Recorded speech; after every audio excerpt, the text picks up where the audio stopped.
Welcome to The Thought Card, a podcast about travel and money where planning, saving, and creativity leads to affording travel, building wealth, and paying off debt. We are the Financially Savvy Travelers. Hey, Financially Savvy Travelers, and welcome back to another episode of the Thought Card podcast. Has anyone else noticed how expensive summer travel is this year? With gas prices hitting digits we haven't seen before, along with fuel prices driving up the cost of airfare, and the overall surge and excitement in a domestic and international travel again, travel this summer is pricey. So now is a great time to chat about how to save money on summer travel, like tracking flight prices and tapping into your points and miles stash you've been hoarding over the last few years. Yeah, I'm looking at you, and I'm also looking at me. We're calling each other out. But before we get into it, I wanted to take a moment to acknowledge first and foremost how well two recent episodes in particular have been doing so far this year. In episode 96, we covered how investing in the stock market can improve your financial outlook. And also in episode 102, we talked about how to define your travel style. And it seems like those episodes really piqued your interest, huh? So thank you so much for listening to these episodes, sharing them with your friends, and hitting me up on social, sharing your thoughts. It really does mean a lot to me that these topics are resonating with you and that you come and tune in every other week for new and fresh content. Also, I really appreciate you taking the time out to check out the sponsors of this show. Whether that's clicking the links to learn more or using my links to make a purchase. These are all ways that you are supporting me, supporting the growth and also success of this show. So I'm so appreciative and just thank you again. I'm already planning for fall episodes and we have some incredible sponsors on board who are really excited about the personal finance and travel topics we discuss here. So really appreciate all of the interaction and all of the engagement around not only the show, but also the sponsors that support the show as well. All right, so I have 12 tips to share with you today, and I've broken them down primarily by 3 spending categories. So how to save money on summer travel via accommodations, transportations, and things to do. So let's go ahead and get started. So let's talk about accommodations first. So my first tip is to book hotels with free parking and free breakfast. We want to bundle in as many valuable perks as possible reflected in our nightly rate. So free parking can save you anywhere from $15+. That's how much me and Kyle actually spent at a recent hotel. And it was valet parking. They only had valet parking and we got hit with the $15 bill afterwards. And depending on the type of breakfast that you have, I can imagine that's how much you're probably going to spend per person as well. So whenever you're looking at hotels, see if it's possible to have free parking, free breakfast, and any other perks that you are looking for. Tip number 2 is to redeem those free hotel nights offered by your travel credit card rewards. So I'm here to tell you to stop hoarding points and miles and other travel perks you've accumulated. Spend it, okay? Use what you have available to you this summer. So if you have a stash, use your stash instead of your own money out of pocket. So for example, Kyle and I, my husband and I, recently decided to spend one night away, a few towns over. And we redeemed the free night stay with a free night award certificate that I had using my Marriott Bonvoy credit card.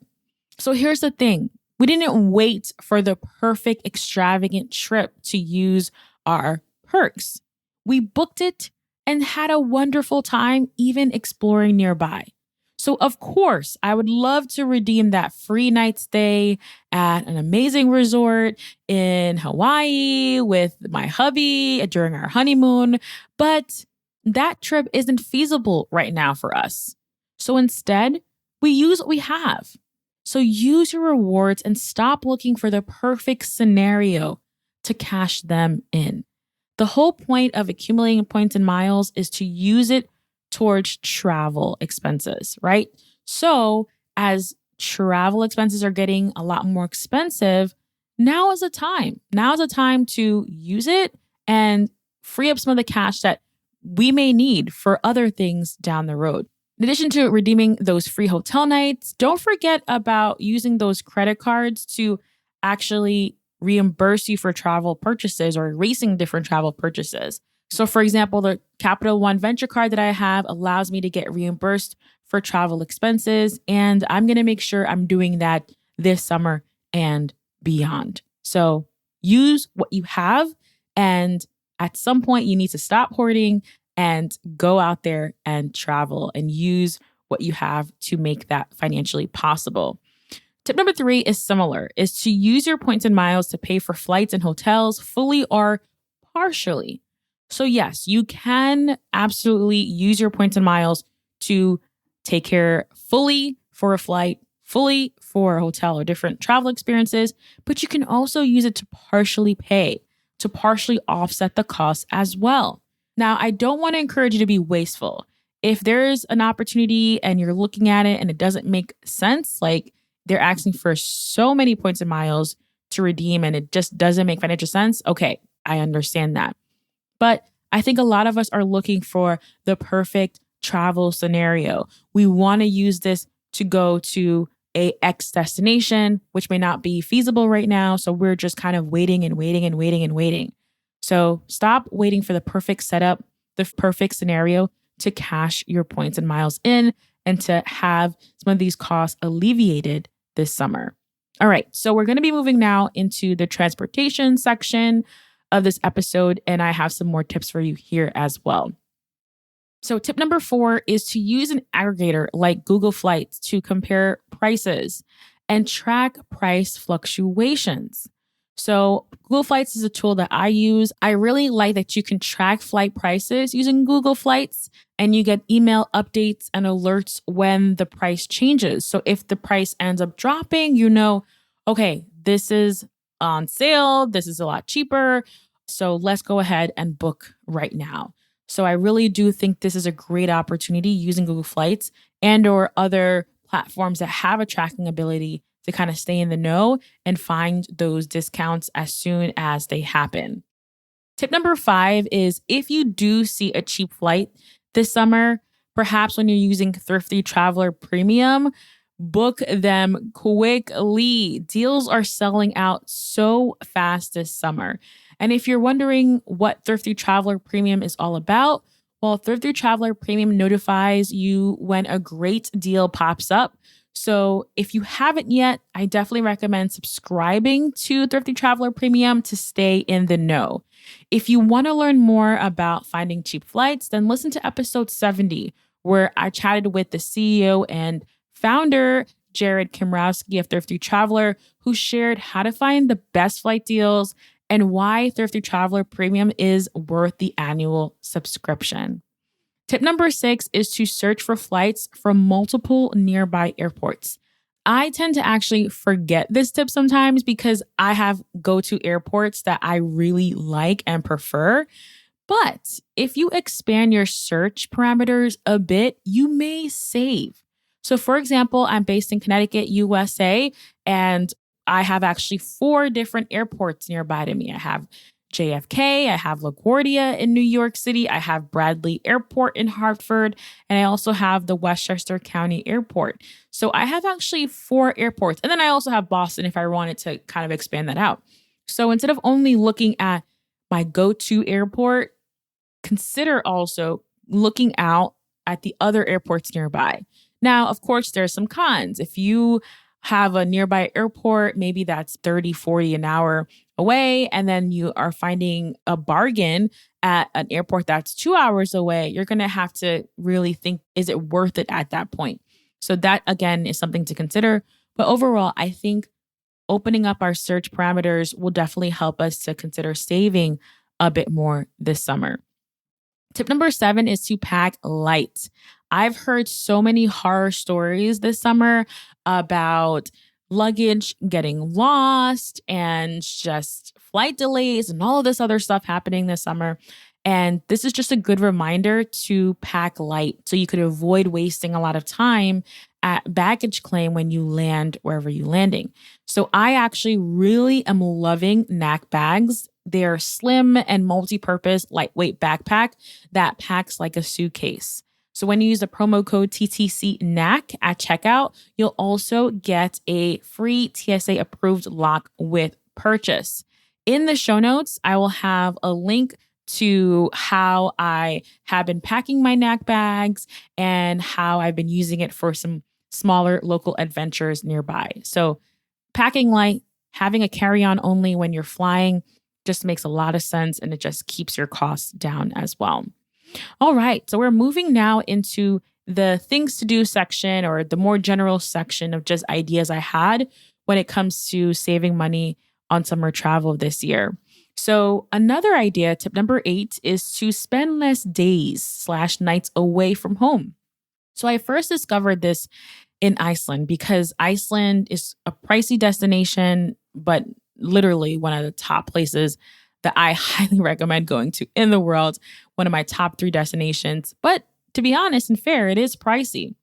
And when I was trying to figure out, okay, I want to go to Iceland, but staying there for 7 days versus maybe 3 or 4 nights made a big financial difference.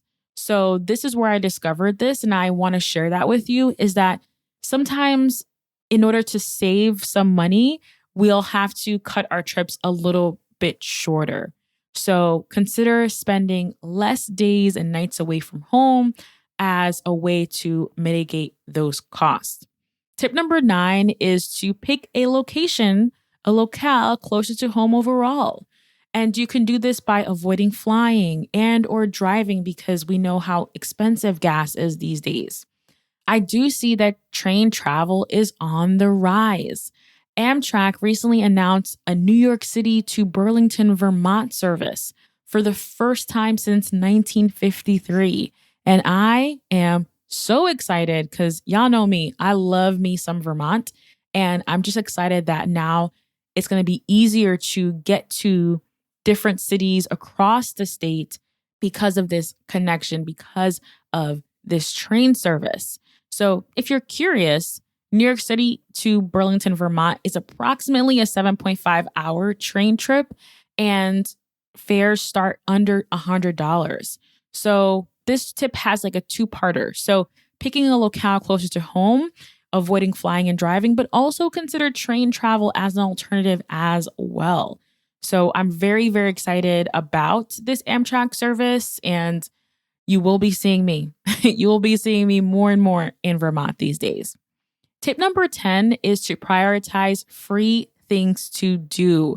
So I love, love, love exploring a city via free things to do. In fact, when I visited Portugal some time ago and I was in Lisbon, I had a challenge for myself. I said, how can I explore Lisbon by spending no money on activities so I can spend all my money on food and drinks?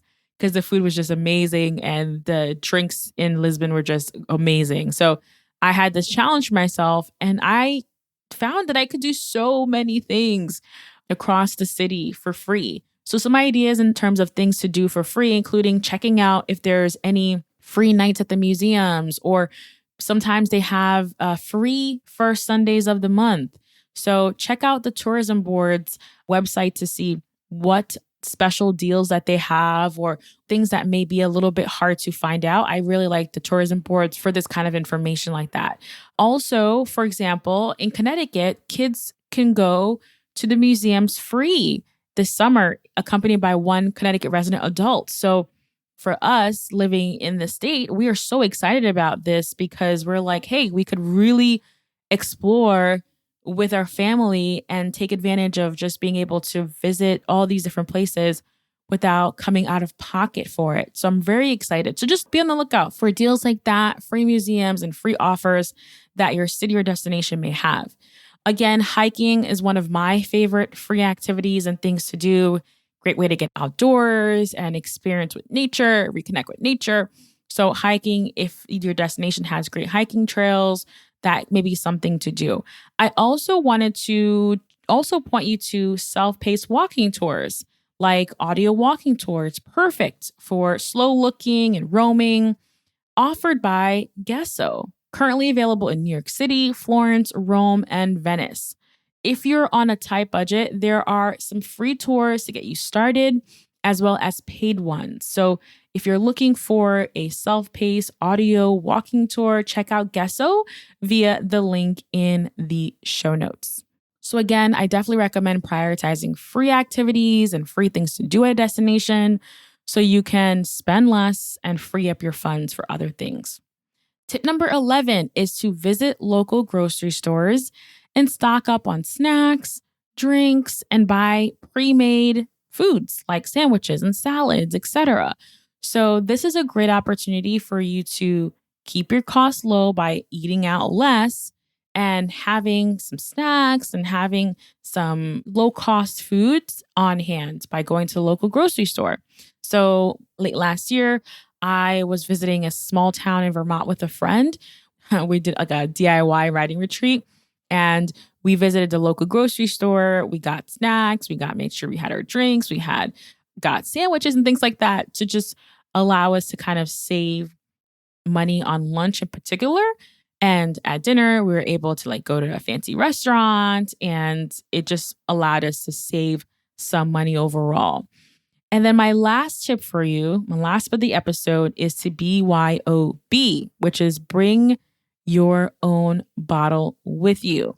Meaning if you enjoy alcoholic beverages, then bring a bottle of wine with you. Pack your bottle of wine, pack your beers, pack your craft beers, whatever your drink of choice is, bring that with you and you can pregame at your lodging before heading out. So this tip actually brought me back to my college days because I don't know about you, but in college, we would make sure to get our drinks and pregame at school in our dorm rooms before going out because we knew how expensive it was to go to the bars and just, you could literally spend so much money out of the bars.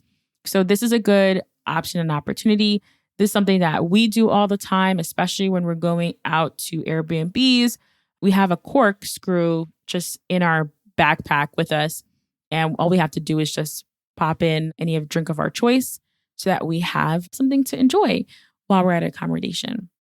All right. So in this episode, I shared quite a few ideas and ways that you can save money on summer travel this year. And I would love to hear from you. How are you saving money this summer? Hit me up on social. I'm at the Thought Card on Twitter and at the Danielle Desir on Instagram, and share your insights. All right, financially savvy travelers, that is all for now. I will see you in the next one.